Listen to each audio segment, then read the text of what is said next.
நமஸ்தே. இனிய பொங்கல் நல்வாழ்த்துக்கள்.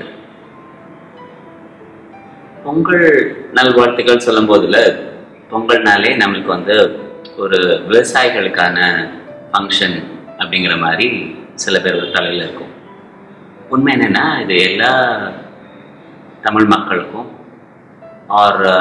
சூரியனை வணங்கக்கூடிய எல்லாருக்கான திருவிழா மாதிரி தான் இதை சொல்லலாம். பழைய காலத்துலேருந்து இதை எப்படி கொண்டாடினாங்க? அறுவடை திருவிழாவாக கொண்டாடினாங்க இல்லையா? அப்படின்னா இந்த ஹார்வெஸ்ட் ஃபெஸ்டிவல். ஏற்கனவே நீங்கள் விதைச்சதை இப்போ அறுவடை பண்ணுறீங்க. இந்த அறுவடை பண்ணுறது லாபகரமாக இருக்கணும் அப்படிங்கிறதுக்கான இதை வச்சு நம்ம வாழ்நாள் முழுக்க நல்லா இருக்கணும் அப்படிங்கிற, இந்த வருஷம் பூரா நல்லா இருக்கணும் அப்படிங்கிறத ஸ்டார்ட் பண்ணுற மாதிரி ஐதீகம் மாதிரி கூட வச்சுக்கலாம் இல்லையா? ஹார்வெஸ்ட் ஃபெஸ்டிவல் லாபகரமாக இருக்கணும் அப்படின்னா விதைச்சது நல்லா இருக்கணும். இந்த செய்தி எடுத்துக்கிட்டோம்னா இது விவசாய சம்மந்தப்பட்டது கிடையாது, நம்ம எல்லாரோட வாழ்க்கை சம்மந்தப்பட்டது. அண்ட் தென் இந்த திருவிழாவோட மிக முக்கியமான ஃபோக்கஸ் சூரிய தேவனுக்கு நம்ம அர்ப்பணிக்கிறோம் இல்லையா? அவனுக்கு நன்றி சொல்ற மாதிரி, சூரிய தேவனுக்கு நன்றி சொல்லக்கூடிய திருவிழா மாதிரி. அப்படின்னா நன்றி சொல்லக்கூடிய திருவிழா மாதிரியும் ஆகுது, நம்ம ஏற்கனவே விதைச்சதை அறுவடை பண்ணக்கூடிய நாளாகவும் ஆகுது. அதனால்தான் இதை ஆல்மோஸ்ட் க்ளோசர் டு வருஷப்பிறப்பு மாதிரி நம்ம தமிழ் மக்கள் கொண்டாடுறாங்க. கொஞ்ச நாளுக்கு முன்னாடி Tamil Nadu government was tempted to say இதுதான் நம்ம வருஷத்துல முதல் நாளா வைக்கணும் அப்படிங்கிற அளவுக்கு கூட அவங்க போயிட்டாங்க இல்லையா?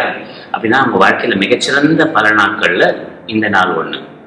இதுக்கான செய்தி மாதிரி எடுத்துக்கிட்டீங்கன்னா, நம்பர் 1 நன்றி சொல்றது. நன்றி சொல்றது யாருக்கு? சூரியனுக்கு.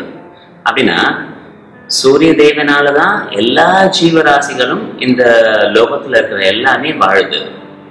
அவ்வளவு முக்கியமானது. அப்படின்னா எவ்வளவு பேர் அதை நன்றி உணர்வோடு பாக்குறாங்க ஒவ்வொரு நாளுக்கும்?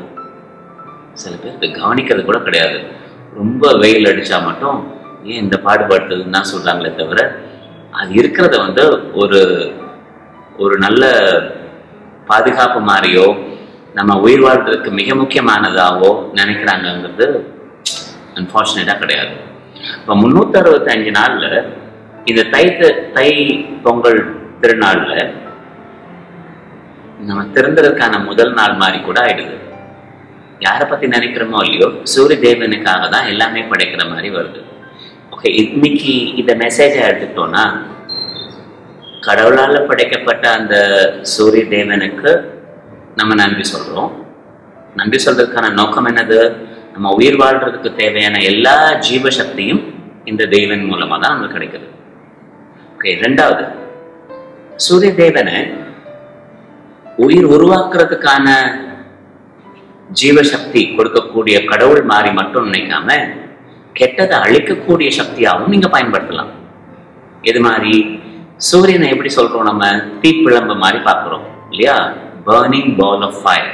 அப்போ அந்த பிசிக்கல் ஃபயர் கெட்டதை எல்லாத்தையும் அழிக்கக்கூடிய தன்மை கொண்டது. அழிவு லிஸ்ட்ல எதை வைப்போம்? தேவையில்லாததெல்லாம் வைக்கலாம் இல்லையா? நம்மளோட பலவீனங்கள், நம்மளோட எண்ணங்கள், உணர்வுகள், மோசமானது, இது வரைக்கும்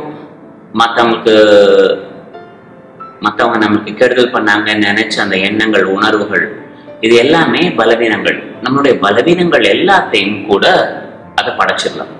இது என்னைக்கு படைப்பாங்க? முக்கவாசி பார்த்தீங்கன்னா அந்த தை பொங்கலுக்கு முந்தின நாள் போகி போட்டு அன்னைக்கு இதை கொளுத்துற மாதிரி, நெருப்புல போட்டு இதை அழிக்கிற மாதிரி பண்ணுவாங்க.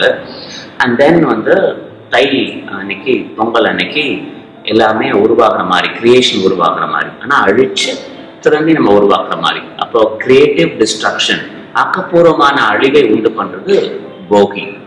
அதுக்கு சிவாவோட எனர்ஜி நம்மளுக்கு மிக மிக முக்கியமா தேவை. அப்ப சூரியனை நினைக்கும் போது எல்லாமே நம்ம 2 விதத்துல யோசிக்கலாம். நம்மளோட பலவீனங்களை அழிக்கக்கூடிய நெருப்பும் அதுதான், நம்ம உயிர் வாழ்றதுக்கு தேவையான ஜீவசக்தி தர்றதும் அதுதான். அப்போ நம்மளுடைய கெட்டதெல்லாம் அழித்து நல்லது உருவாக்கக்கூடிய அந்த தேவனுக்கு, கடவுளுடைய அந்த பகுதிக்கு மிகுந்த நன்றி உணர்வு கொடுக்கக்கூடிய நாளா அதை வச்சுட்டோம் அப்படின்னா, நம்ம வாழ்நாள் முழுக்க நம்ம அப்பா அம்மாலேருந்து நம்மளை உருவாக்குனவங்க இல்லை, நம்ம உடல் உருவாகிறதுக்கு மிக முக்கியமாக காரணமாக இருந்தவங்க, நம்மளுடைய அண்ணன் தம்பி குழந்தைகள், நம்மளுடைய நண்பர்கள், நம்மளுடைய ஆசிரியர்கள் எல்லாத்துக்கும் நன்றி சொல்லக்கூடிய திருநாள் மாதிரி இதை நீங்க பயன்படுத்திக்கலாம். ரைட்? நான் ஹார்வெஸ்ட் ஃபெஸ்டிவல் சொன்னது, ஹார்வெஸ்ட் சொன்னது விவசாயிக்கு கிடையாதுன்னு நான் சொன்னேன் இல்லையா? அப்போ நம்ம செஞ்ச நல்லதெல்லாம் அறுவடை பண்ணக்கூடிய நாளாகவும் இதை பயன்படுத்திக்கலாம்.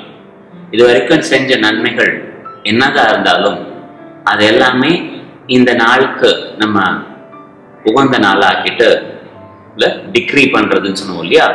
கட்டளை இட்டு நான் செஞ்ச நல்லதெல்லாம் என் குடும்பம் நல்லா இருக்கிறதுக்கு, என்னோட தொழில் நல்லா இருக்கிறதுக்கு, என்னுடைய உறவுகள் நல்லா இருக்கிறதுக்கு, என்னுடைய மக்கள் நல்லா இருக்கிறதுக்காக நான் கட்டளையிட்டு சொல்றேன் அப்படிங்கிறதுக்காகவும் நீங்க இதை பயன்படுத்திக்கலாம். ரெண்டு முக்கியமான செய்தி மாதிரி ஆச்சு உங்களுக்கு. ரைட்? இந்த வருஷம் பூரா கெட்டதெல்லாத்தையும் அழிச்சு நல்லது உற்பத்தி பண்ணி அதுக்கு தேவையான அறுவடையோடு வெற்றி பெறக்கூடிய திருவிழாவா நல்நாளா இது இருக்கட்டும். Wish you a very, very happy Pongal. God bless everyone. Great 2019 and beyond.